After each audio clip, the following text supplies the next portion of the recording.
day, everybody. Welcome to our YouTube channel. So stoked to have you with us. My name is Scott Mendenhall. If you're coming from the One Wheel video, hey, welcome. So good to see. Well, you see me, I don't see you. You know how it is. Never alone in here. We got heaps of friends in the room. We got Lily in the house. Lily, how you doing? So good. Happy to be here. We're stoked. Got my coffee. Why? You just got to have a pick-me-up today or what? Every day is a good Every day day for coffee. Every it- hour, every minute. Just keep it in my hand. If you're in the chat today, we are following along in the chat. Tell us if you're a coffee drinker. Actually, tell us what's your go-to morning drink, because everybody's got one. Like your go-to drink to like get you going. We're never alone. We got Joey in his McCafe. What drink. is happening?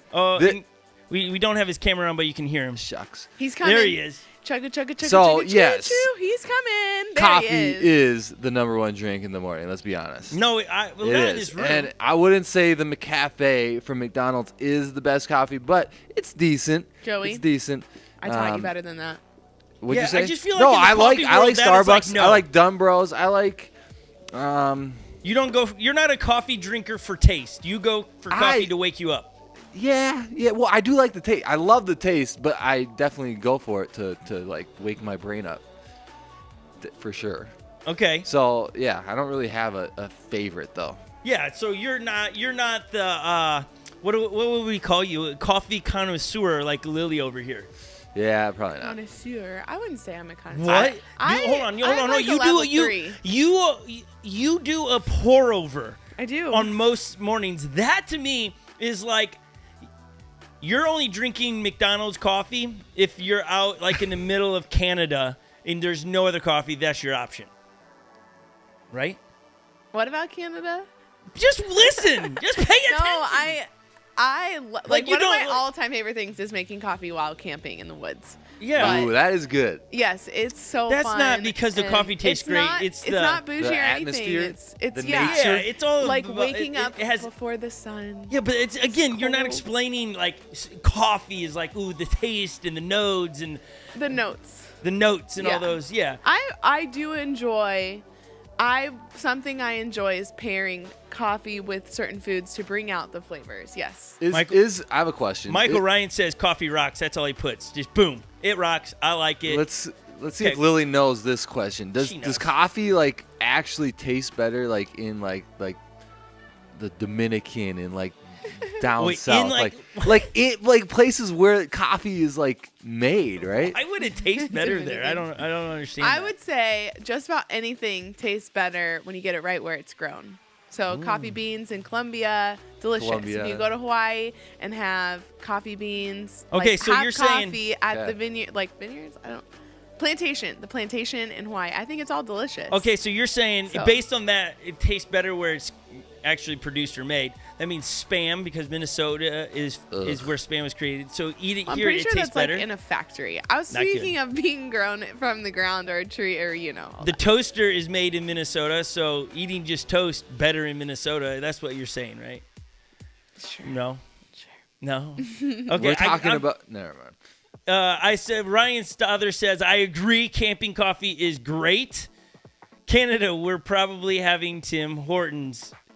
Oh yeah, good call. I've never had that. Have you had that? Tim Hortons? Yeah. I've not had it, but I know what it is. Like I don't know. I know what it is, but I do feel like it. Like in my opinion, you're gonna have to help correct us on this. It is. It seems like it's just Starbucks. I mean, sorry, not Starbucks. It's like McDonald's coffee. That's how but I've never had it. I have stopped at Tim Hortons a few times when I've been in Canada fishing, but not for coffee. Just because it was the first place where it was civilized and you could go in and get something to eat and get gas. Okay. Anyways. What? Anyways. Thank you, Lily, for... well, I don't know. We're just on the coffee. Oh, my go-to drink, though, is I like water in the morning, and then I always have in a blender bottle like a... It's called Spark, but I don't know what it's... It's got it full of vitamins and does have caffeine in it, but that's my go-to morning drink. That's good too. Spark is today. delicious. Yeah, see? Which would you take? Coffee. Coffee or Spark, Joey? Both. No. Wait, if you had to choose, Just I bet he's double going coffee. caffeinated. He's going coffee. If Joey had to choose, I'm gonna say he's going coffee. I do. I like to. like I would like a coffee in the morning, yes, but then a spark in the afternoon. For the, Do you think coffee and nostalgia for most of us with coffee is because of our parents? What? Like you just no, I watch think for it's just adults. the- You watch the- adults drink it, so you feel like it's a maturing, a coming of age. maybe, but it's Yeah, the that and smell. podcasts. Just kidding. Like the smell, like I don't know. Okay. It could Yeah. be. Hey, so late to the game of, if you're just tuning in, my name is Scott. We got Lily, Joey, heaps of other people in the room running all happening? technology. Today we are talking about being ambassadors. Ambassadors. Yeah. Like- how to be an influencer. Ooh. How do you influence people to do what you want them to do? Ooh, wouldn't that's Wow. Yeah. Yeah, I would like to influence you to Me? Like, Yeah. wouldn't you just like to To be lose like more one-wheel like a races. video game, just like Control people? I'd like to do that for like not normally adults. I would not, but like kids, like teenagers. You're just like who are just prone to making not the wisest Yeah, decisions. they need like a shot collar on them. Yeah, I would like to steer them away from problematic areas in their life. Like we were just talking about the other day. The answer. Tell me this: agree or disagree in the chat, and then Joey and Lily, same with you. Do you agree in a statement like this? Nothing good. Now this is not an absolute, okay? So don't get. Oh, there's always one. But we were talking about it at lunch the other day. Nothing good happens after midnight. Agree. Joey. agree. Okay, so I agree. You said not absolute, right? right, So, like, because there's always yeah. I mean, but for the most part, if you're like at a sleepover and you're still awake after midnight, you're thinking about sneaking out of the house to go do something to somebody. You know, Yeah, it's yeah. like Agree. you're going. I mean, think about any time you got in trouble as a teenager. Was it after midnight when it was like really complicated? Like you were doing really kind of like things that you wouldn't be the proudest about. Yeah. Yep. See, so. Sure. Yeah, But now- why do we do it to ourselves? And why are we constantly going, no. Like that's the middle schoolers, high schoolers. They're like, they just get themselves in trouble because they're like, no, I got to stay up. They're And like, that's when the night starts. yeah, that's when, No. like think about dating scenarios. Definitely after maybe 10 o'clock, nothing good comes Yeah, about. I'd say 10. That's the number. But we still do it. We'll still, like, I'm guilty of it. So nonetheless, we are pretty stoked. Jump into the live chat. This is where we get to see everybody's thoughts. We got Jeremy saying that he agrees. Dan Wood agrees. Dan, based on Dan's chat in the One Wheel video before here, that dude hasn't slept all day, or night, I should say. Mostly Jen and Michael Sutherland 100% agree. He's in there. They just shouted at us. They said 100% agree. That's right. I mean, anytime I spent the night at a friend's house, it was. And this brought up, a parent was talking to me about it. Here was the deal. I would always line up to go spend the night at somebody else's friend's house whose rules were way more lax than my house so that I could get away with things. Right? Yeah. For sure. I think my house was the one where people got away with things. You were the place everyone. There's always Yeah. like a Mom, house Dad, that you know like it. you would go to. Because the Like- parents didn't. They were. I don't know their scenario, but I the remember parents just there- were like, "Yeah, go for it, free There for would all." be parents that would be like, I'd rather be at my house than at, some strange place. And Yeah, it's I'd like, rather know that you're not "What?" doing the right things Yeah, like I'd rather Here. be under my here roof. than over there. Yeah. I remember like being so young and still being like, that doesn't sound like fully right. Like No, I just but- remember feeling like something in me that was like, But you always take advantage of it. You're like, yes, oh, please. absolutely. Like, you know, in absolutely. the chat here, people are all going down memory lane as teenagers. Like, yeah, boy, if I would have not gone to that friend's house and spent the night, I'd have been. And they just go on about it. You just know. Ryan goes, yeah, I'm like a bird. Sun's down, I'm down. How about this So one? how do you deal with this as a parent? How Oh, boy. man, that's a big question. Like, Legend comes up to you and is like, "Hey, can I have a sleepover?" Do you just initially think like bad things in your mind, like, "Oh my gosh, no, you can't be going over." Okay, there, what it's are they so- taking gonna over." do? Right. Because so I'm thinking about that. Like, what? I think. Like, I- no, you're not Yeah. going to Joey sleepover will because not just bad sleep. things happen at You sleepovers. will not sleep when your daughter has her first sleepover. Okay. I'll be So- freaking out. I'll answer that question for real. This is just bonus stuff right at the beginning. So if you're not a parent, just file it away. Or if your kids are all grown, that's fine. This is me and Holly. This is not, you have to do this, follow this. But 17 years as a youth pastor, so that, for those that don't understand that term, that meant I was in charge of raising up middle school and high schoolers, and really it was a church for middle school and high schoolers. And so I watched so many things, like in the parenting side and then kids' decision. I watched it all. And then I had to get educated on, went to school for it. And so in the education, Joey is where probably has really ruined me, because they brought out all the statistics of bad things that happen to kids that like are life-altering things that take place. Like, I'm not going to get into it, but just stories that you can't undo that you would always want to undo. And they just talked about what happens in sleepovers and happens in this scenario and that. And so that does form my opinion, in that if I lessen the opportunities, it's a greater chance that I get my children to the age of 18, where then they're responsible of their, like, all of their decisions. And so Holly and I, from day one with Legend or close to it, we have always just said the option of sleepovers is no. Like, it's not a discussion. We say no. There's no sleeping over at somebody's house and not sleeping here at our house. And it's just been easier that way. Not everybody likes that, because they're like, oh, I can't. But it's just been easy. So we just don't do that. We avoid some of the things that we know by studies is high risk for altering your future with a narrative that you just can't undo. Does that make sense without me? Like, Yeah, okay. Guardrails, yeah. And it's tough because you know, some parents, oh, aren't you afraid your kid's missing out on having sleepovers? I can't remember, as I look back in my own life, of sleepovers going, my life would be worse. How do I say it? My life was not, the quality of my life was not improved by sleepovers. Just say that, okay? It wasn't. There's funny moments, like stupid moments, stories that I can teach from, but never. Man, there was this time my friends and I got together and we just sat around and we thought about good things.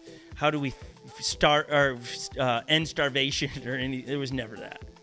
Lil, did your friends get together and think about those things? I had lots of sleepovers, but I think some of it's potentially circumstantial. I didn't have parents that were being intentional like that in that way. They were being intentional in many ways, but because of my family situation at home, my mom was a flight attendant, so she was gone a lot.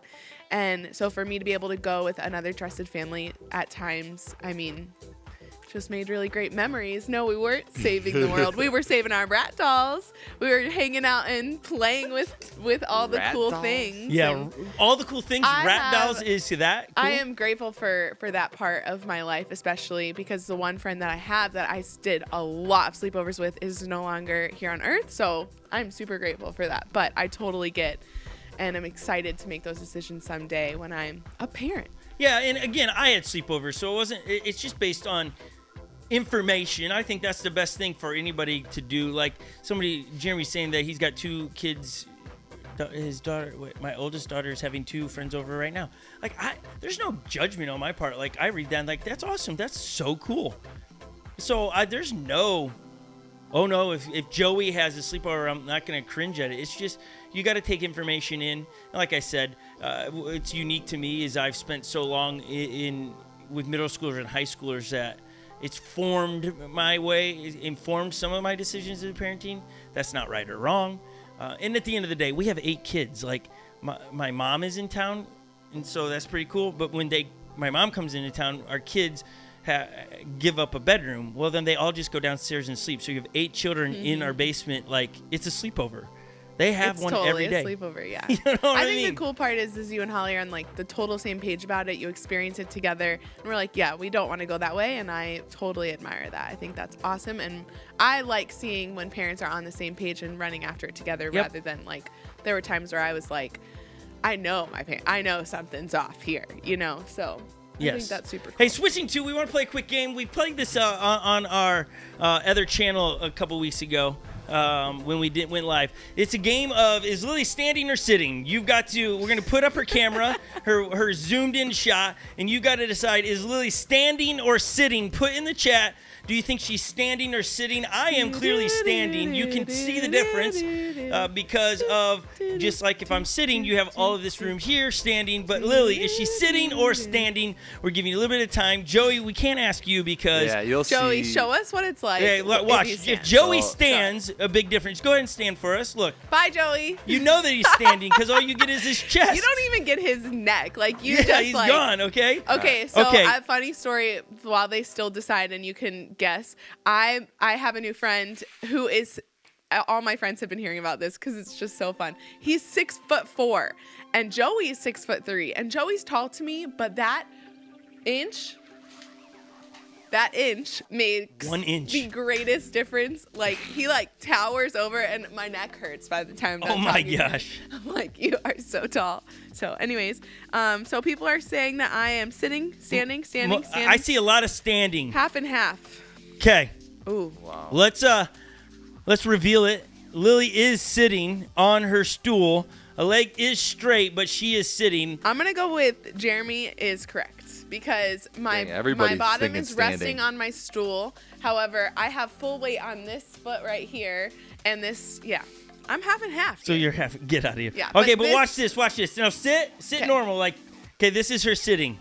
Now, just take a stand really quick. Take a stand. It doesn't It's exactly the same. Like nothing. Like she doesn't even go up or down an inch. Like it is amazing. I'm just so blessed to be able to be the same height sitting no matter and standing. what the scenario is. I knew God created me uniquely and wonderfully, and I now know what it is. You've been stitched together, that's for sure, uniquely. This. But it dawned on me one day. I looked over and I was like, I saw her go to stand and I looked at the camera. It's exactly the same. It's just tremendous to me. Everyone's like, wow. Yeah, is that like impressive. a sympathetic wow? Like, do you feel That's bad crazy. for me? Or? It is literally the same. Like there is no adjustments. That's It's just wild meant to here. be. I don't know how that is. Like it means her legs and the stool that she sits on are identically the height of that said stool. Yeah, Kayla, you'd be the same way. Okay. Sorry for the distraction. Okay. We have new Nerf guns. We need some help. We're going to talk about these Nerf guns in a second. But before we do that, there is a huge debate out there about truth. Is there your personal truth? Like, Joey, you work in the schools. Do you hear any of the kids say that or something of the version? Like, this is my truth. This is my truth. That's your truth. That's cool. Have you ever heard something like that? Yeah, I feel like that's in the school. Yeah. Yeah, so that's kind of like you think your way and I'll think my way, and we'll just agree to disagree is essentially what they're saying, right, Lil? Yeah. Oh, yeah. 100%. I hear it all the time. I've probably said it. Yeah.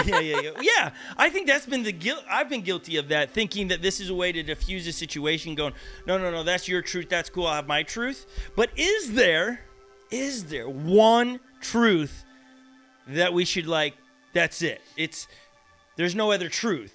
And if that's the case, then there isn't just Joey's truth and my version of a truth and Ryan's and Steven's truth in this place. There's one truth. If that's true, then that will lead us into becoming an influencer and asking the question, how to be an influencer of what? The what is what really matters. How to be an influencer, you can take all of the same information we're going to talk about today and start some social media thing and be a great influencer. But of what? What are you trying to sell? So that sets up our video of a truth, like one truth. Is there? Can there be? If not, so we're going to try to debunk that. That's really what we're going to try to do here, okay? So here you go. Let's roll this and we'll be back. We need some help on our race this week using these amazing, terrific new Nerf blasters. Check out this video. We'll be right back. A telling thing happened a while back when Jesus was standing in front of Pontius Pilate. It's right here in the Bible, John 18:36. Jesus says to him, "For this purpose I was born, and for this purpose I have come into the world, to bear witness to the truth.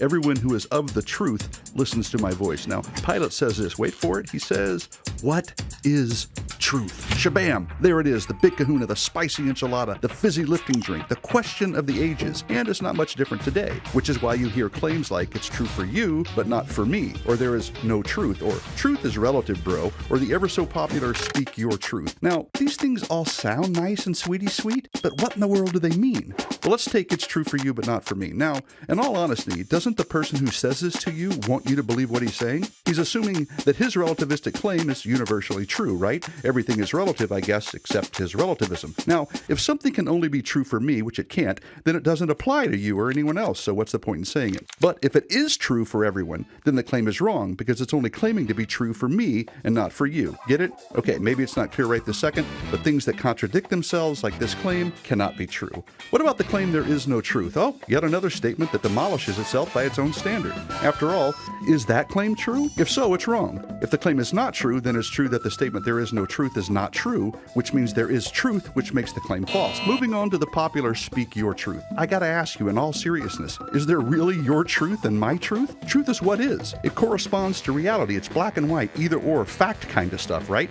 Tiny Tammy tossed the toy pterodactyl tenderly into the Thames that Tuesday, or she didn't. It's pretty simple, really. Truth is truth, and it doesn't change with a pronoun. Now, you might disagree and throw your hands up in objection, that is, until, of course, you are on the receiving end of a lie, somebody else's truth that contradicts reality. Let's say you deposited $100 into the bank yesterday, but the banker's truth is that you didn't. Your sweet hundo, gone. Oh no. Let's say you got every answer on every test right, but the teacher's truth is that you flunked the whole grade. Now you have to repeat it. Your summer, gone. See, I think you get it. And I think you'd be fighting pretty hard for the truth, the thing that corresponds to reality in those specific scenarios, because lies, other people's truths that aren't true, have huge consequences. Relativism is not only flawed, it's unlivable and unsustainable. And let's be honest, nobody wants a relative answer when they ask a real question, especially if it's directions to a gas station when you have to go to the bathroom. But wait a second, what if I say, my favorite candy is M&M's, and you say your favorite candy is Snickers? See, what's true for me is not true for you in that sense, right? Well, actually, wrong. See, I'm saying it's true that my favorite candy is M&M's, and you are saying it's true that your favorite candy is Snickers. We're simply stating the truth about our preferences. Now, you gotta watch out for preferences, beliefs, and opinions trying to sneak their way into truth's exclusive club. After all, you can prefer that you have a blue hat when you only have a white one, but it doesn't change the facts. You can believe the moon is made out of cheese, but it doesn't make it true. And it might be your opinion that 5 plus 5 is actually 13, but you'd be wrong. See, tricky word games don't change the truth. They get you nowhere. As Double Dubs would say, you get nothing. You lose. Good day, sir. But what about morality? That's the big one. One person thinks it's wrong to commit adultery, and another thinks it's not. So the one might say, I'm glad you have your truth, baby, but it doesn't work for me. First of all, what you think about the truth doesn't change it. A thing is either true or not, even moral duties and obligations. Second, truth is not dependent on the subject, that is, you or me. It's objective. So whether it works for us or not doesn't change what's actually true. Third, since these two claims are in direct opposition to one another, only one can be true. This is the irrefutable, unstoppable, unbreakable, incontrovertible law of non-contradiction, smashing through the nonsensical, irrational, and weak wall of hocus-pocus relativism. And, curiously, here we are today right where Pilate was, having to deal with the one who calls himself the way, the truth, and the life, claiming that no one gets to the Father, that is God, except through him. That's either true or it's not. And we can either deal with it head on, or we can, like Pilate and like Romans declares, suppress the truth and unrighteousness, which leads us to make claims like, what's true for you is not for me. Truth is relative. There is no truth, etc., all of which heretofore have been debunked. Adios. Okay, so I hope that makes some sense to you when you watch that. The truth is not relative to our opinions in this place. It's just not. Like, I hope that gets you to wrestle some things out, because I think it's just been an easy way to avoid some topics that, it's your... Yeah, I think when the line in there said preference, belief, and opinions all play into it, and what are you actually speaking truth of? Because if we go around the room, what is your favorite candy, as they suggested in there? And I think Kayla Lilly said in here her favorite candy was, the chat moves so quick sometimes I miss it, but she talked about hers. Airheads. She said she loves Airheads. I don't like Airheads. I like Airheads. But that's not my favorite. I don't mind them. I don't like. I said that's my favorite. The Airheads are your favorite? I said that's my favorite, and then Kayla, she agreed with me. I love Airheads. What is your favorite candy, Lily? And you have to choose one. There's no, I like all candy. What's your go-to favorite candy? Of all time? Yes. Nerds Rope. Gross. That's so good. You get the lick, I also love, Sweet Tart ropes. If you haven't tried them, absolutely try them. But Nerds ropes are like Sweet Tart ropes with Nerds. So good. Wrong. I also love the Nerd slushies from Sonic. Okay, so Lily is the candy She girl. is. I've never met an adult that stops at a gas station just for candy. Only when I'm on road trips. No, Yes. no.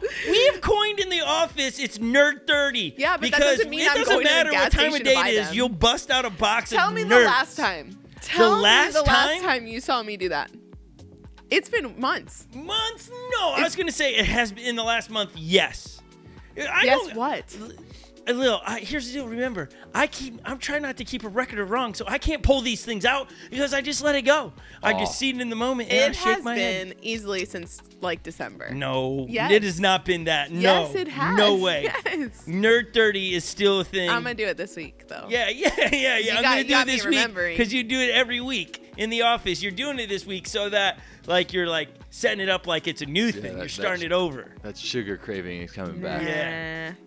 All right, my favorite candy, because we're not talking candy bar here. We're talking about the sugary stuff. I would say the chewable sweet tarts.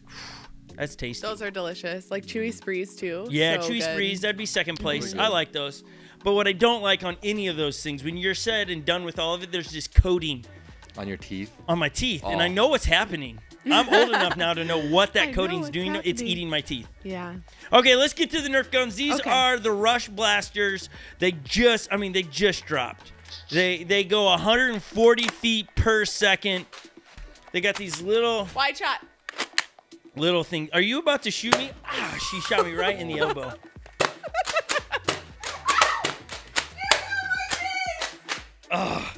Oh, and I jammed it. You got my face. You There you got go. my face. Shooting Joey now. I'm gonna. Oh, right in the. Okay.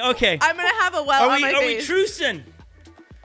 Are we done? Well, no, mine hasn't even come out. yeah. I'm What's gonna your have issue? The Joey's He struggling. hit me right in the chin. Ow. Well, now it's Joey, you jammed. gotta. Joey. Okay, my gun is not working. Ow. Why? I don't know, but Scott, truth. No! I need glasses. Okay. Okay, truce. After I shot everyone. Okay. We're looking for an idea from all of you with the Nerf guns on One Wheels this week. We're going to partner with, I just think Nerf guns and One Wheels go together so well. But we're thinking about trying to do some kind of foxtail race with these as we go. We love Nerf guns around here. We've always used them in a lot of our big races. This is a new deal. It's like a paintball gun. They do hurt. Lily's still rubbing her. She took a selfie No, or something. I was looking at it on my phone. It but- is red. Yeah, right here. Yeah, it's slightly swollen. You have a double chin. Okay. You probably shouldn't say those things to people. I'm okay because I'm not offended, but I didn't say anything offensive. I'm describing what's happening to your face. this is not a double chin. Like that's not what that is. Well, But, you know okay. what I was going for. Come on. If somebody is offended by that, I'm sorry. I wasn't trying to offend you. However, there's going to be so much more that comes out of my mouth, and I'm sure it's going to offend you. But what is a great game that we need to do? Please write. Should we chase each other and shoot each other in the face? Because we'll have helmets on. Should we run around in shorts and t-shirts in the middle of winter or the end of winter? It's the end. But this is what we're gonna do this week in our races. But we do love Nerf guns. Their abilities to design things that are just spectacularly fun. Thank you, Nerf. Thank you, Nerf. That leads me right into our topic today, is really being an ambassador of something. You probably didn't know, but we actually subtly were selling you on why you should have a Nerf gun. I didn't tell you that way. We just promoted it in a way how much fun they are, that we like doing it, that it pairs well with one-wheel races, and that we've just smashed those, and we became an ambassador. Lily, what is an ambassador? When you hear that term, ambassador, what do you think? Joey, I'm coming to you as well. Okay. When you think the term ambassador, what does it mean? Write it in the chat what you think ambassador means when somebody says that. Because there's been so many, think about senior pictures and being an ambassador for a photography company. What are you when you are an ambassador for something? Lily, let's hear are you going to cover up your chin, the little mark? You know, the more you mess with it, the bigger it's getting. I don't think you can really see it on camera. I can see it from here. I can feel the bump, but it's okay. It looks like the ball is stuck in your cheek. Chin. Oh my gosh. Shouldn't have shot me. You are full of ideas. Okay, I think an ambassador is like you are representing something, someone, a company. Being an ambassador right now is really popular for different companies. Like our friend Rachel is an ambassador for the product Noon, which is an electrolyte drink company. And typically ambassadors get like perks, which is super fun.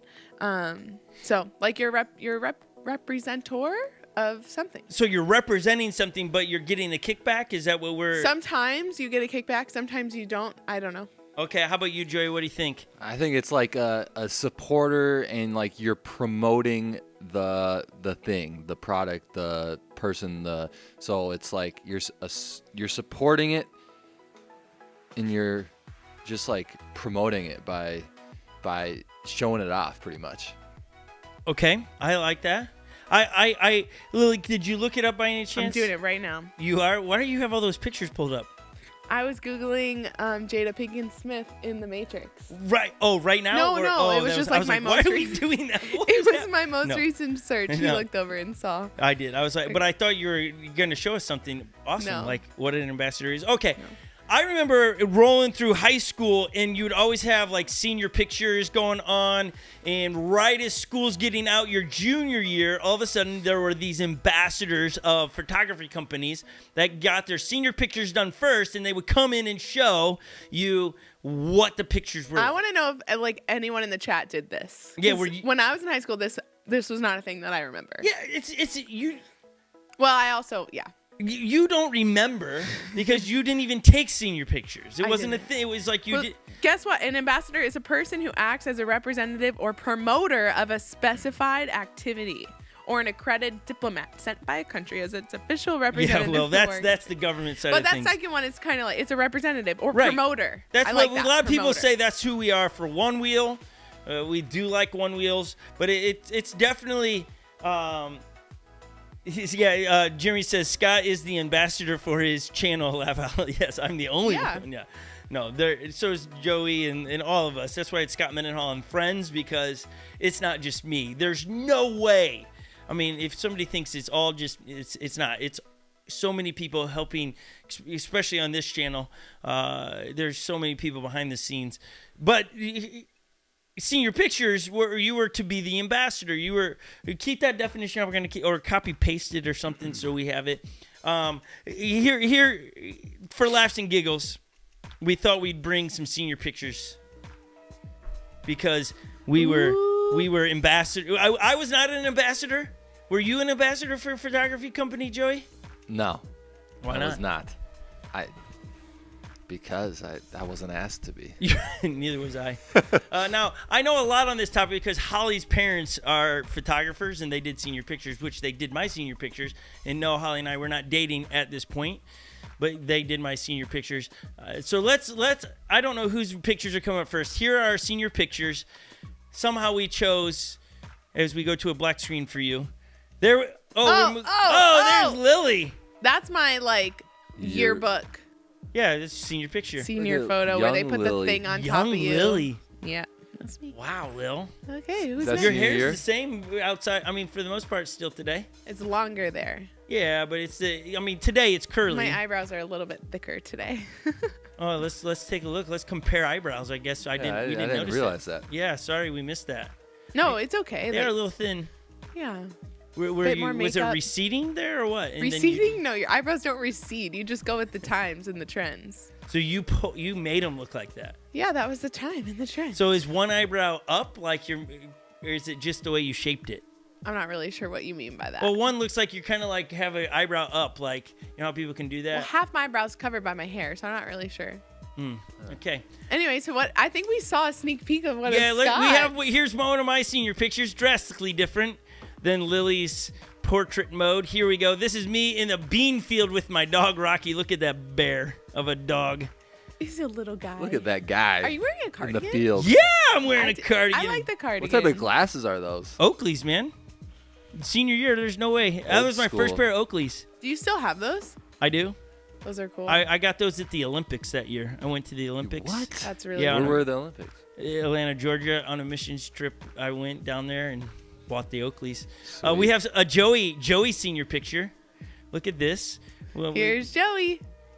look at that guy. Aw. Even, look, he's an ambassador right there. Joey, you Yeah, are I so am. young. You do. I am. We've done a one-wheel race over Do that you bridge care? right there. Did yeah, you we care in that picture? Were you like a care? Like, did you care about what was going on, or were you like, Did I care What do you about mean? my photos? yeah, your photos? No, I was doing it with a friend and we were having fun with it. Aww. We were just goofing around. Well, you look like you're being serious. Yeah, that looks. Yeah, I was just being told what to do. Yeah, that's what most. Put your arm right here. All right. That's what most photography things do. So, Joe, Yeah. you do look young in that picture. I know. Yeah. Yeah, you do. You I had do. the buzz cut. That was my deal back in the You day. kind of go back and forth when you go. Like summers, you sometimes go back to a buzz cut. I have. I think we have a picture of where my mom wanted me to comb my hair for one of the pictures in my think it's senior that picture, first and it one, was yeah. it was not pleasant. There it is. What Oh. is my mom? Scott, and the saturation, like, I didn't- were you really red, or like, No. why is the saturation Well, so but high? if you look, like if the screen we're looking, it looks like I'm all red. On if you look at Okay, another got screen, it, it's got it, not got as it. red. But why, Mom? Why'd you make me Gosh, comb my Scott, hair? look You at look that like color. you look like A blonde beetle. Oh no! And then not my that. mom wanted like- me to have a tie on. I never dressed like that. Were you like mid laugh or? I was miserable at that point. That's what I was. I remember. Like Aw. Collins did wonderful, but my mom wanted that kind of shot. I was like, Mom, that's not me.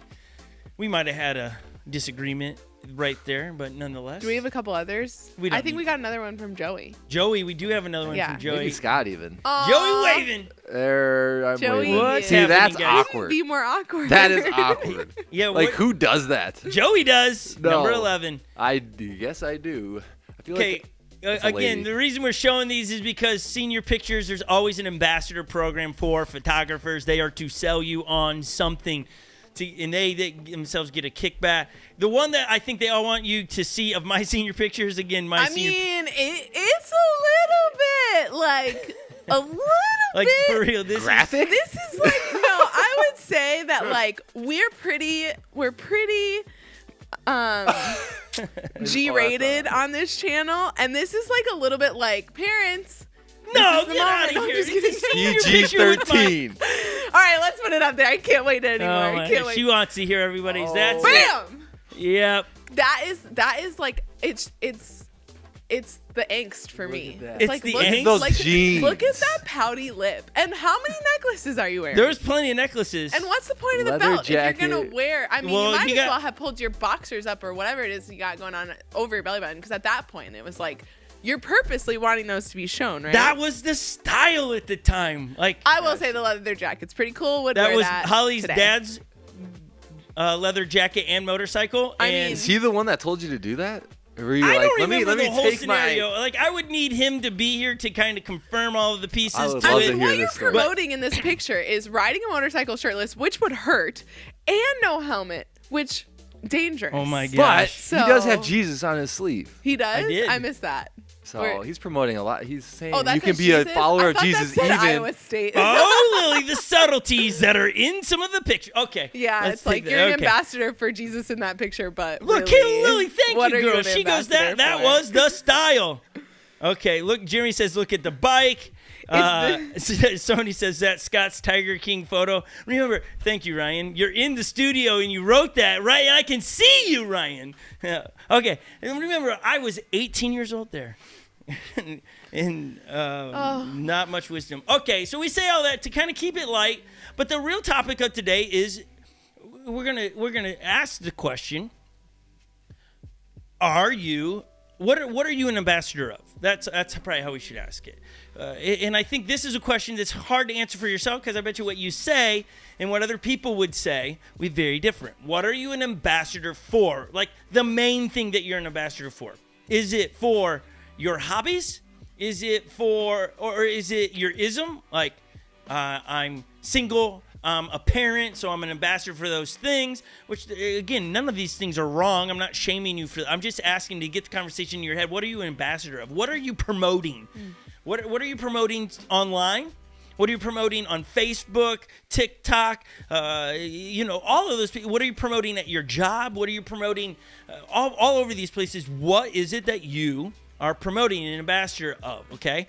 I want you to process that because we're going to come back and have a quick conversation on the one main thing we should, and it's not going to be an amazing I never thought of that, but I do think it will challenge us to switch us being an ambassador for what things and why. I really like this topic. It's one of those things that are a great locker room speech for me daily to remind me why I do what I do, and it's not to make money.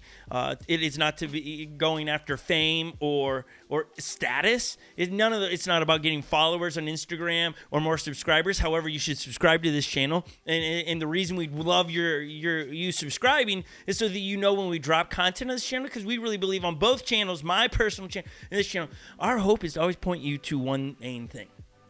That's Jesus. That's it.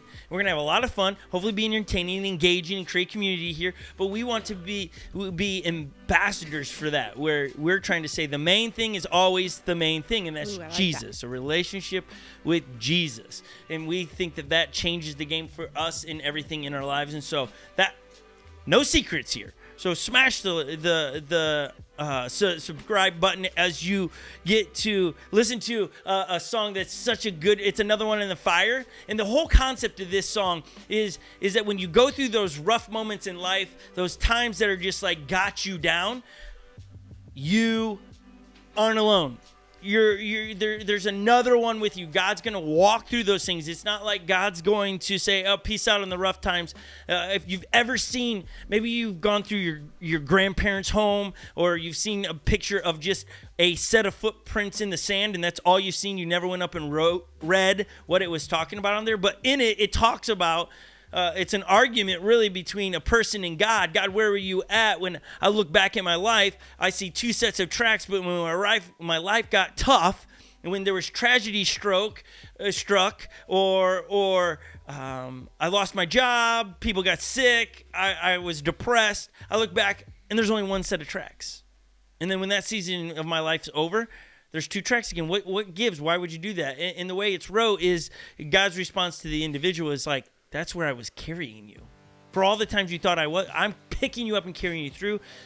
So another one in the fire is boom.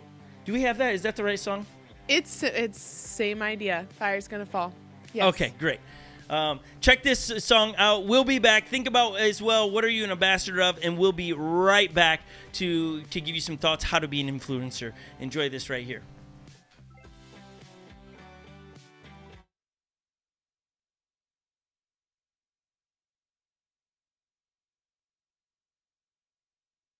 Nope. Every heart will know the love of God. Oh, the fire's gonna fall on us. Oh, the fire's gonna fall. Every heart will see the love of God. Yeah.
Oh, the fire's gonna fall on us. Oh, the fire's gonna fall. And every heart will know the love of God. Oh, the fire's gonna fall on us. Oh, the fire's gonna fall. And every heart will see the love of God. We're an ordinary choir with a supernatural song. We got holy tongues of fire, singing, let your kingdom come. Now we see a great redemption as our hearts return to God. Come now, Holy Ghost. That's a joy. And the joy in our hearts will explode like fireworks. And the colors of God, they will light up the sky as we fall to our knees, crying, holy is the Lord. Come now, Holy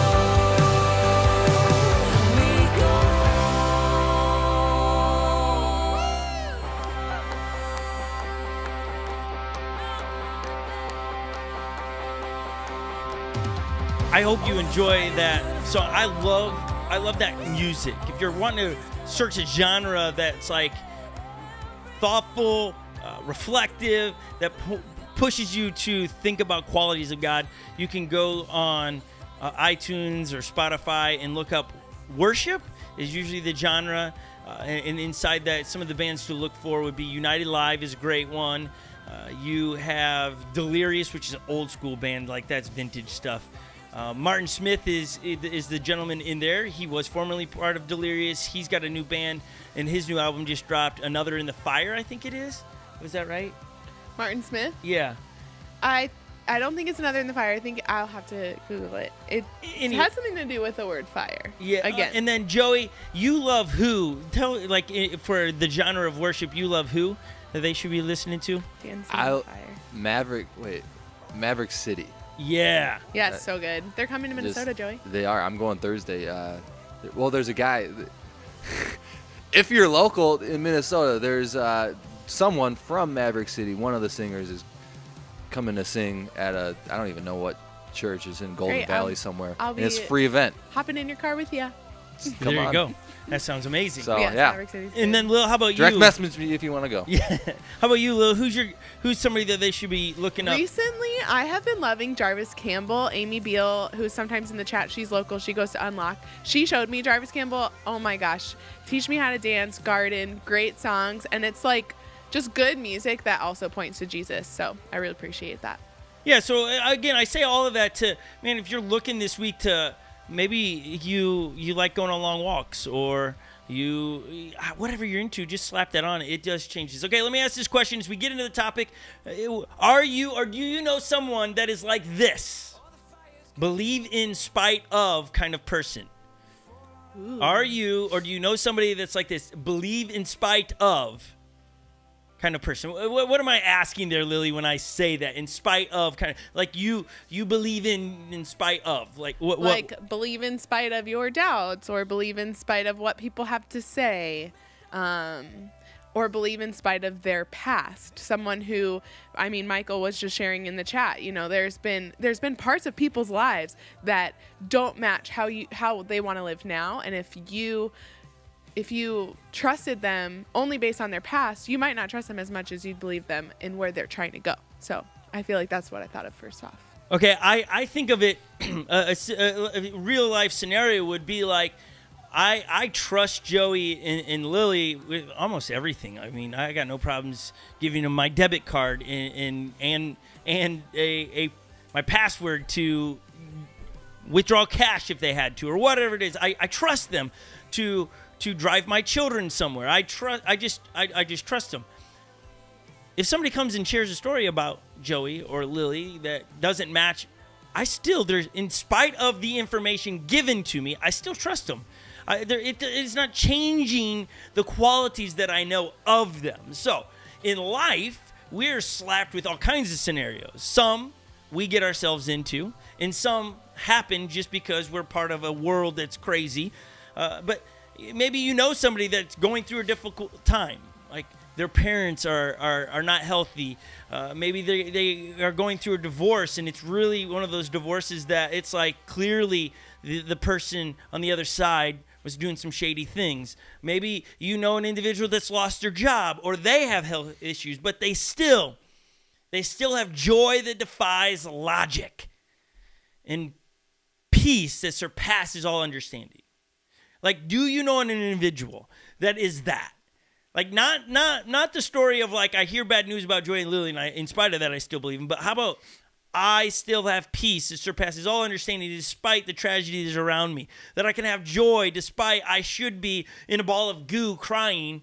What is it about those people? What qualities do they have or possess that we should all be aware of and take notice of that would actually improve the quality of our life and improve the way we treat people? What is that quality? What is it about them that we are missing? And are you one of these people? Joey, do you think you are one of these believe in spite of kind of people? I don't like to talk about myself. I think occasionally I am. I think sometimes I let circumstances affect my mood.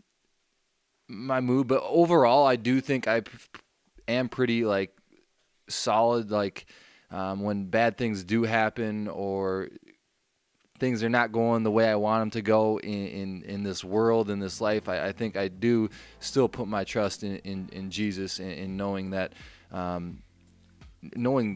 ultimate truth, kind of going back to the truth, knowing that ultimate truth and hanging on to that and letting him help me get through those tough times, because getting it through it by myself is going to be a lot harder than having Jesus on my side to give me that strength. Yeah, I think the question people have to ask when they're around an individual that based on the information you have that they're going through, the tragedy they're experiencing, you're going to assume they're going to be in a certain demeanor, position in life. And when, like Joey, when I know things were going on with your dad, there was a moment a couple years ago that it was a scary moment, right? It was like none of us knew what was going to happen. Like, yeah, it was scary. But yet, you were in a ball of goo. You had the right response, but there was still a peace about you and a trust in, not that it's going to be good, like all work out, or that, oh man, I'm just a lucky guy, so it's all going to work out. It was a trust in God that God has a plan. Right. Now, many of us would love to have that thinking, but many of us just think that those people like that were behaving in Joey's spot are just saying, well, that individual's just in denial. They're just denying. And it's like, that's how we rationalize it, because we ourselves can't get ourselves there, because it's like, well, I just don't think God is who God is, like one true God. Come on. There's got to be many gods or no gods, and you're always on this fence. And I think that's the scary bit, is that when you see somebody walking through something and it's undeniably something greater is anchored them, we want to just Velcro it to, oh, that's just, they're lucky. Instead of they trust God fully. So how many of us would love this kind of thinking that Joey, we just were talking about? This kind of faith. But before we move on, we say this a lot here.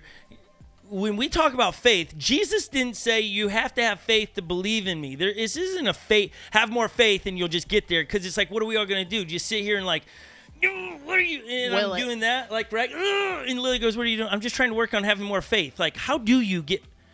No, this isn't a relationship with God through Jesus is not about faith at the beginning. Faith is, this is faith. We said this before, but so you don't miss it. This is what faith is. Knowing God can, but will he? That is faith. Faith in who Jesus is, who died on the cross and rose again. Faith is not just going, I'll just have faith that happened. No, that's not healthy faith. That's manipulative. That's not what Jesus came along. And John, the author John, wrote the book of John in a way that would push us to have facts, to have knowledge, to have things that would help us in this process. Maybe, Lily, have you ever heard of Dr. Francis Collins? Besides in my notes? No, not yes, because of your notes.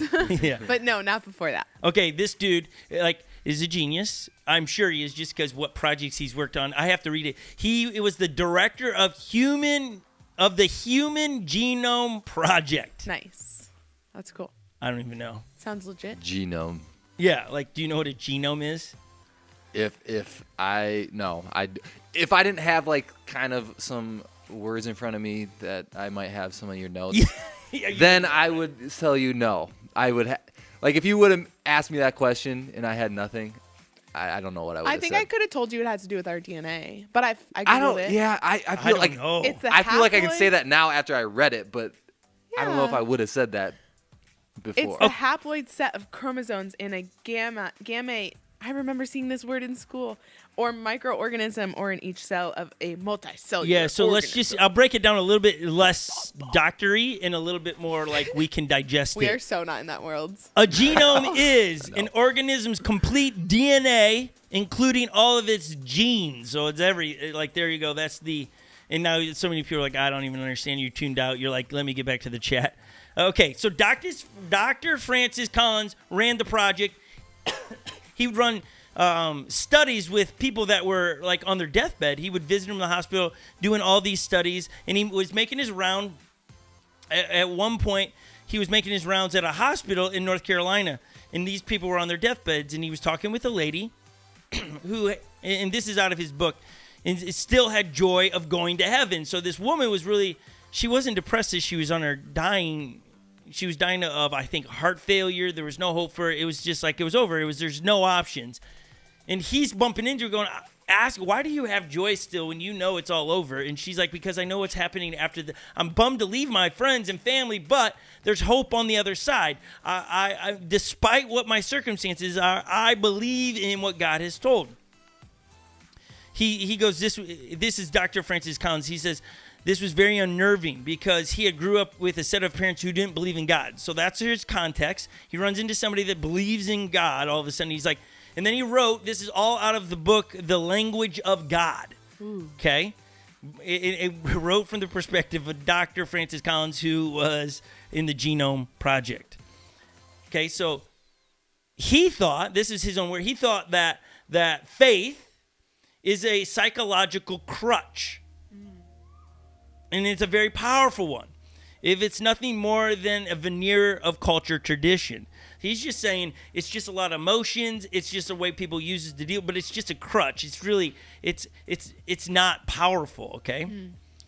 And then he said, I wrote in my notes, what he is saying there is it must be what people in the South do. This is what uneducated people do. This is what mountain folk do to get through life. It's just, right? And I'm not putting anybody down, but it's this is what people that are not in the position he is, where you know the body, all these things. This is just what people do that don't know stuff. You just have a crutch. That's the only way to make sense. He's wrestling with it, so he's talking with this woman.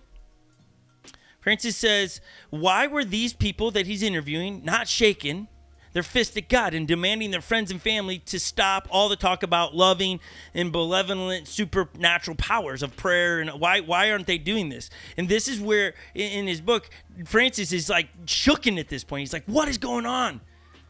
And so he asked Dr. Francis Chan, or Francis, one day he was in talking to a dying lady, and the doctor was asked by the woman, what do you believe? And this is what do you believe? So let me ask the question that's asked to him in the book. What do you believe? On this topic about faith and Jesus and God, supernatural things, what do you believe? And this is the question he writes as it changed his life. At the time, he turned red in the face and the answer, I'm not sure. He went on to say, faced with the willful blissfulness I haven't seen, but I have not really been looking. I don't know, but I really haven't been asked the question. There may be something more, but I've never explored it. So he's talking about willful blindness. This question she's asking, I've never really asked myself. Maybe you've never asked this question. You've never gone down this road. So here he is. I love where he goes, it's the willful blindness in my ignorance of being on a journey.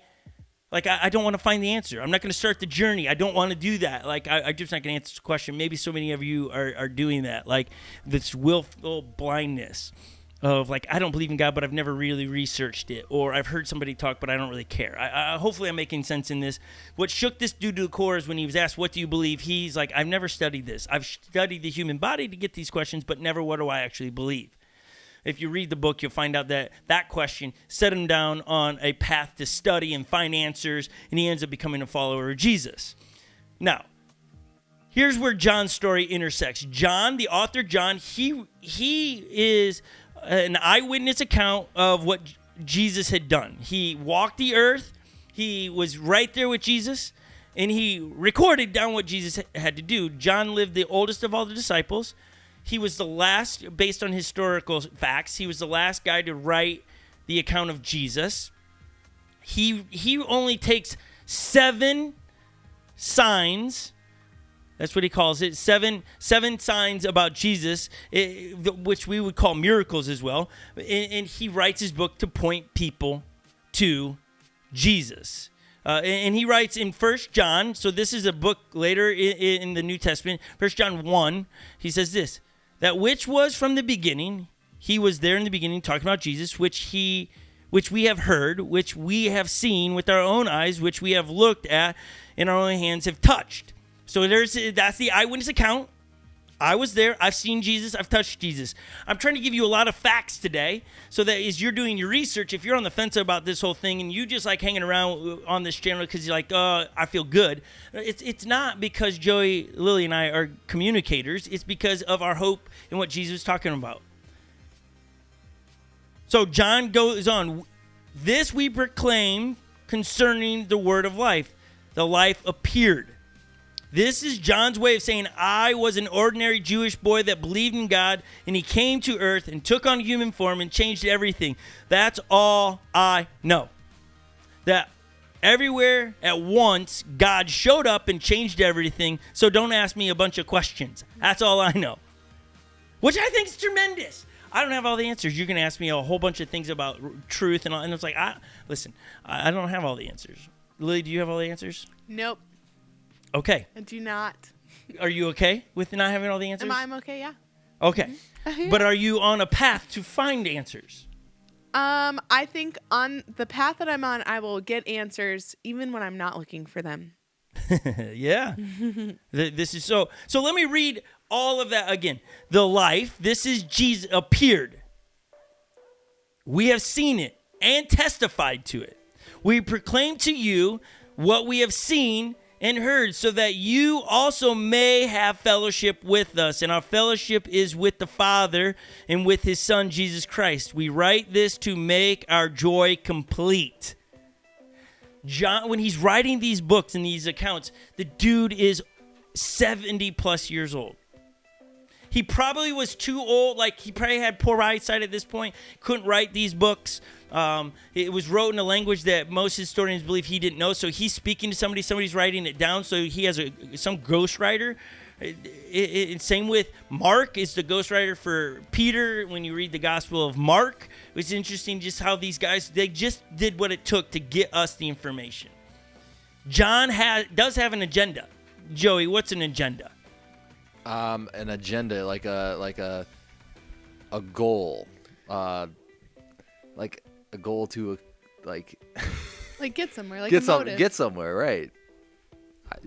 Okay, yeah. An agenda is like here's a bit of the roadmap somewhere. Here's why, and John doesn't hide it from us. In John 20, he says this, and this is how He's ending his book, really, the John. He ends it with where he probably should have started. Jesus performed many other signs in the presence of his disciples, which are not recorded in this book.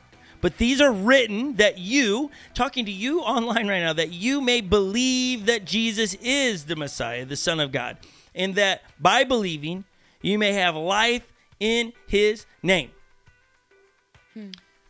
That's it. He ends his book probably where he should have started, like, I'm writing this, but he said, I wrote all this, and to understand the 7 that are in here, I just picked the 7, and I think they're going to point to who Jesus is, the truth about Jesus. Here are the 7. He starts with the water into wine. We're not going to cover that one. You should read it. It's a great story. Go download the app, The Chosen. It's only an app. It's not on Netflix. Just download the app, watch it. It's one of the, like a third episode. They portray the water into wine. But John's second sign is tremendous. And it's, we're going to tell it, and it's like, it's simple enough of like how to be an influencer is, listen, if you're trying to be an influencer about building your kingdom, you got it all wrong. That's a simple fact. If it's just about you, it's backwards. You got to build something that's past you, about, really, at the end of the day, truth that will set people free. John chapter 2. So we were in John chapter 20 at the end. Now we're going to go all the way back to John chapter 2. Many people saw the signs he was performing and believed in his name. Okay, this was John trying to let people know that, hey, they're seeing this. We jump into the story at John chapter 4, verse 46. Once more, he visited Cana in Galilee, where he had turned the water into wine. So he's going back to where he had just done this. And there was a certain royal officer whose son laid sick. Just so you understand context, because you're going to need, if you can picture a map. I don't know how to, I should have put a map up here, but we're not, okay? Okay, I'll draw it on here really quick. So the star on this paper is going to be Jerusalem.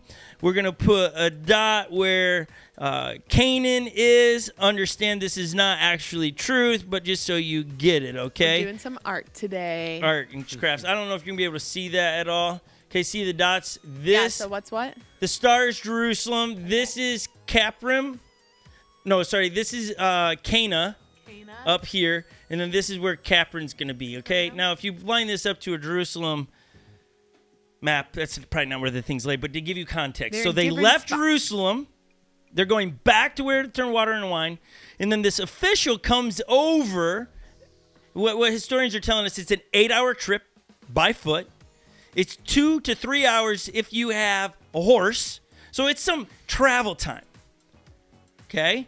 A royal official means he was wealthy. He wasn't probably going to be walking. He was an aristocrat. Do you know what that is, Lil? It just makes me think of the movie The Aristocrats. Okay. So no. Well, what it does is it probably points to that he was a Sadducee. So you have Pharisees and Sadducees. They were religious leaders of the day. The difference between Pharisees and Sadducees, I always think it this way. Like when I was taking tests in school and stuff, I always thought, what's the difference between Pharisees and Sadducees? I always was like, Sadducees didn't believe in an afterlife. So they were sad, you see. That's how I did it to remember it. They Sadducees were like everything was determined, like your status in life. It was just that's the way God had determined it already. There's nothing you could do about it. It's just the way it was. So they are sad, you see. He's sad, you see. So this is who this guy is, and it's interesting when we take a position like a Sadducee. When tragedy strikes, we start searching anything. I'll do anything I can to switch this because we all of a sudden go, this isn't working. There is no hope in this. And so this nobleman pushes aside all of his beliefs because what did we read? What did John say at the beginning of this? That his son laid sick in Caprim, which was 8 hours walk away. Okay, so so we get it. Okay, we all know this. And there was a certain royal official whose son laid sick in Caprim, verse 46 through 54. When this man heard that Jesus arrived in Galilee from Judea, he went to him and begged him to come and heal his son who was close to death. Okay, I think it's interesting that you see the word beg. This guy positioned himself in a spot of submission to a man that he's only heard about doing some miracles. Yeah. Okay, up to this point, there's been many other things taking place that John's just saying, hey, look, there's other things that happen in between these things. You don't need to know that. You just need these signs. He left all his dignity and begged Jesus. And maybe so many of us online, this was your first prayer. Hey, God, I need help. You're just at the spot. You're just like, help. I don't know if there's a God, but I need help. I mean, I know I pray that often. Like sometimes I don't know what to pray because it's just like I'm just in the but maybe that's where you started. John goes on, Jesus' response was this: unless you people see signs and wonders, Jesus told him, you'll never believe. So he's saying, you guys just want magic tricks. You just want to see this and then you'll keep believing. As long as I do what you want me to do, you're going to believe. Which leads me to the first thing of being an influencer. You've got to be okay, like, with, especially if you want to be an influencer of change in the world, you got to be an ambassador for Jesus. You got to promote Jesus more than you do anything else in the world. Jesus needs to be the number one thing you're an ambassador for. And you've got to get people past the magic show. It's not about what Jesus does, keeps me believing, is who he is. It's what he did. Yeah. And that's dying on a cross and rise again. Lil, why do you say yeah like that? Like, you're just like, yeah. That's good because there are so many people that I know of in my life, especially growing up, of like, I am a Christian just because I am, because I have faith, because I have faith in God. And the whole concept of the reason why we have that faith is because we stand on a foundation of God sending his one and only son, Jesus, to be here on earth, to eventually die on a cross and rise from the grave. And he did all of that. And we have eyewitness accounts for from multiple people for that event. And so that's what the faith is built on, not because the Bible says so, not because that's what I was raised hearing, but because it actually happened. Okay, I don't think we don't get context here where Jesus is upset at the crowd. Because I think it is a little bit seeing is believing. Jesus isn't expecting them to have faith in faith. Or just, right? He's not saying that. It's always about believing. What do you believe in this? Like the truth of the story. I think he does get irritated when that's all. Because then later on we catch on to the story where people are just following the magic show. We just want another trick. We want to see this. And at some point it's got to move from just, I want the magic stuff to, no, I know who you are now. The signs, the 7 signs to point to who he is. The royal official said, sir, come down before my child dies. See, again, sir, again, this is an official. He's above everyone. Everyone's supposed to be sirring him, and he's putting himself below Jesus at the risk of those closest to him. Like people going, oh, no, look how you've changed your position. You didn't think God could change the outcome. It's all set in motion. But here your son is on his deathbed, and now you want God to intervene. I do think it's crazy, but it's the stories this man has heard about Jesus that's positioned in this. But hold on, this guy, if he is who people says he is, this is a game changer. The man thinks there's only 2 options. 1, Jesus comes with me and heals my son. 2, Jesus doesn't come with me and my son dies. Those are the 2 options. But Jesus knew there was a third option, and that's what he's trying to teach us in this sign. The third option. Jesus asked him to do what Jesus asked people to do ever since this moment. Jesus asks him to trust in him based on the stories of other people. Because this guy has not seen Jesus do anything yet. He's only heard the stories. There's this man who was down in Jerusalem. There was a man up in Cana that turned water into wine. I've just heard this. And this is not where Jesus is like mad at the dude. He's just like, he's expecting us today, as we read the eyewitness accounts, to do the same thing as this royal official did. To ask, do I trust in the stories I hear? So I asked those that are online right now, do you trust in the stories you've heard on this channel? I love listening to Nick Orlando a couple weeks ago where he talks about he became a follower of Jesus. Why? Because he got enough facts and the signs point to, okay, Jesus is who he said he is. He's heard it, just like this man who is backs up against the wall. And so John continues. Jesus' response is, go, Jesus replied. Well, like what? The royal official says, sir, come down here before my child dies. And Jesus says, go. The way this is written in Greek, go is go about your business. No need to worry or hurry, just go. I'm not coming with you. Just go. Like continue. Just continue. Just continue on with what you were doing. Like, hold up, that's not what I asked you to do. Hold on, Jesus, I asked you to come with me. And your response is, yeah, just go on about what you were doing. Like the way you say, it's like, again, a lot of times when you translate Greek into English, it's more words to say what it does in the Greek, but it's like, Lily, don't worry. I got you. Like, it's cool. Joey, hey, no worries. Like, he's called before with things not working, car won't start, whatever, and it's like, okay, that's cool. We'll come get you. Don't worry. Don't hurry. Don't get an Uber. We'll come get you. Or just different things. Like, it's just the same.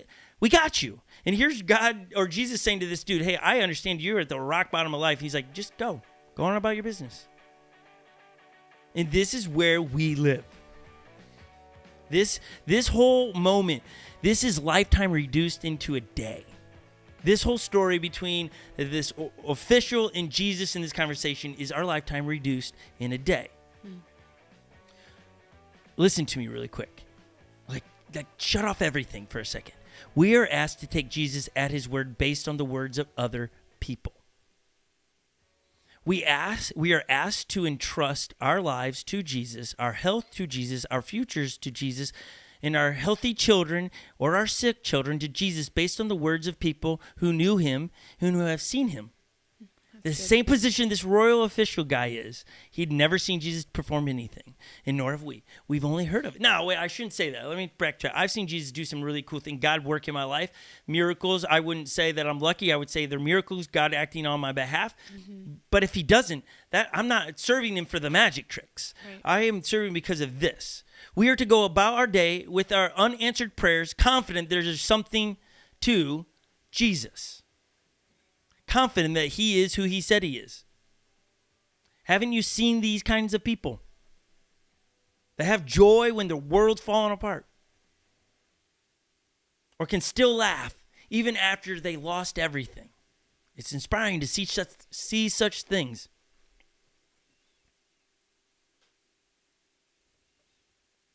Okay, the man took Jesus at his word and departed. He walked away from the only man that could heal his son. Think about this. He walked home by faith, not by sight. This is where faith comes in. I know he can. Will he? Now the faith is he's going to.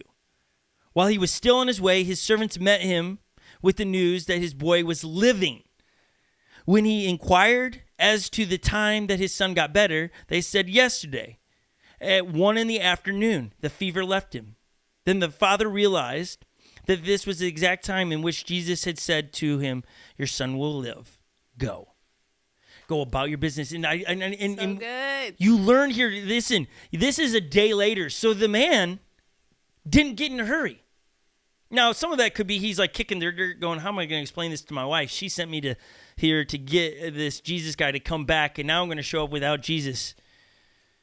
I'm in trouble. Was that what I don't know the context, but I'm assuming he took Jesus at his word going, I'm not going to hurry. I'm going to get a hotel tonight. I'll get a good night rest, and I'll wake up tomorrow, and I'll make the journey back. But like when stuff like that happens, how like the world slows down, like everything. When you get bad news or when you're waiting for more news and you're just trusting Jesus, I feel like the minutes feel like days, Yeah. So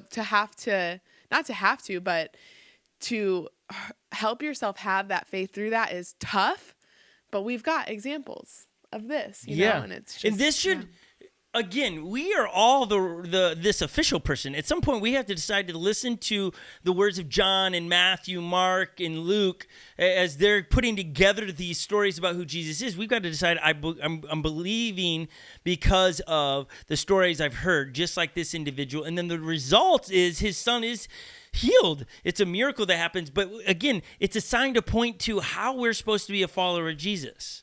This is a sign of telling us today, John didn't know we'd be reading this today through a channel of YouTube, but it's pointing us back to who Jesus is and how we are to behave. And this is the point. This is how to be an influencer. So he and his whole household believed This was the second sign Jesus performed after coming from Judea to Galilee. And I think that whole thing right there, that is an ambassador. The man turned into an ambassador. Talk about Jesus. Spread the good news about Jesus. Those of you that are watching online, are you an ambassador for Jesus? Do people know through your social media posts, through everything you do at work and all those, that you are an ambassador for Christ? Or would they say, oh, no, they're an ambassador for this? I didn't know they were a follower of Jesus. Because the truth is, if you want to change the world and change those around us, we need to become ambassadors. We need to become influencers about God first and foremost. That needs to be priority number one. Answer the question who Jesus is and turn around and give those information to other people. It will change their lives. Just like the woman who was on her deathbed pointed where her hope and her trust came, and that changed the good old doctor at the beginning of her story, Francis Collins. When he heard her answer, all of a sudden it was like, boom. It changed it. Now, think about it. We're talking about this stuff today because there have been ambassadors of Christ all along. I mean, the Western culture was shaped all around Christianity. Why? Because of ambassadors. Jesus is the only thing that changes the world. Lily about fell off over there. Well, Jesus is the only thing that changed the world, and it just gets me it just excited. knocks you over. But I don't change anybody. I can manipulate people, and that's dangerous. But see, let's wrap this up. Walking by faith is not walking by hope or wishful thinking. Walking by faith is living every single day of your life as if Jesus is who he claimed to be. Walking by faith is living every single day of your life as if everything Jesus said was true. Walking by faith is to live as if you are really loved. That's good. That's good. You are an ambassador of a unique brand of love. It is, as I have loved you, you now love. And not me. That's Jesus. This is what changes cultures, cities, and relationships. To walk by faith is to live with confidence that God is who he claimed to be and is revealed to us by his Son. And Jesus says this, you want to know who God is? Pay attention to what I do. You want to know who God is, the one true God? Then you study Jesus' life, and you will find what God is like. Let's pray. Jesus, I hope something said today that just, people are moving from no relationship with you to a relationship. That they're hearing these things just like this royal official had to make a choice. I heard what Jesus did. Now I believe I'm moving in a direction of, and then became an ambassador of, which changed his life. So may we become ambassadors for you. Those that are becoming followers of Jesus, may we be excited about the good news and the joy that can restore the joy of our salvation, the excitement of being a follower of you. May this be a great day for people today. Jesus, I thank you for all the signs that point to you and how we are to be a follower of Jesus. You are an amazing, amazing God. In your name, amen. Amen. Amen. That was awesome. Guys, thank you so much good. for hanging with us. We love what we get to do. I was telling the team in here what an amazing thing it is to do this every week with all of everybody. Thank you for being in here. Smash the like button if you would. Drop a comment below and subscribe to the channel. And we love watching this channel grow. We love hearing stories from you guys. You can follow us all on Instagram. Look up Joy, me, Lily. You got Ryan. I don't know if Steven has an Instagram. He doesn't, so you can't follow him. But DM us or whatever. We'd love to stay connected with you throughout the week. And also, we always give a chance for people to be faithful with the resources on this channel. We are a church, and a lot of the pushback on churches is, oh, you just want money. We don't want your money. This is a thing between you and God, but Jesus speaks on being faithful with our resources. It's a step of trust. So I don't need to say much more. Sometimes we talk a lot about it, but don't be turned off by that. If God's speaking to you on I need to start taking that step of faith with my resources, this is how you can give. Lil, how can they do that?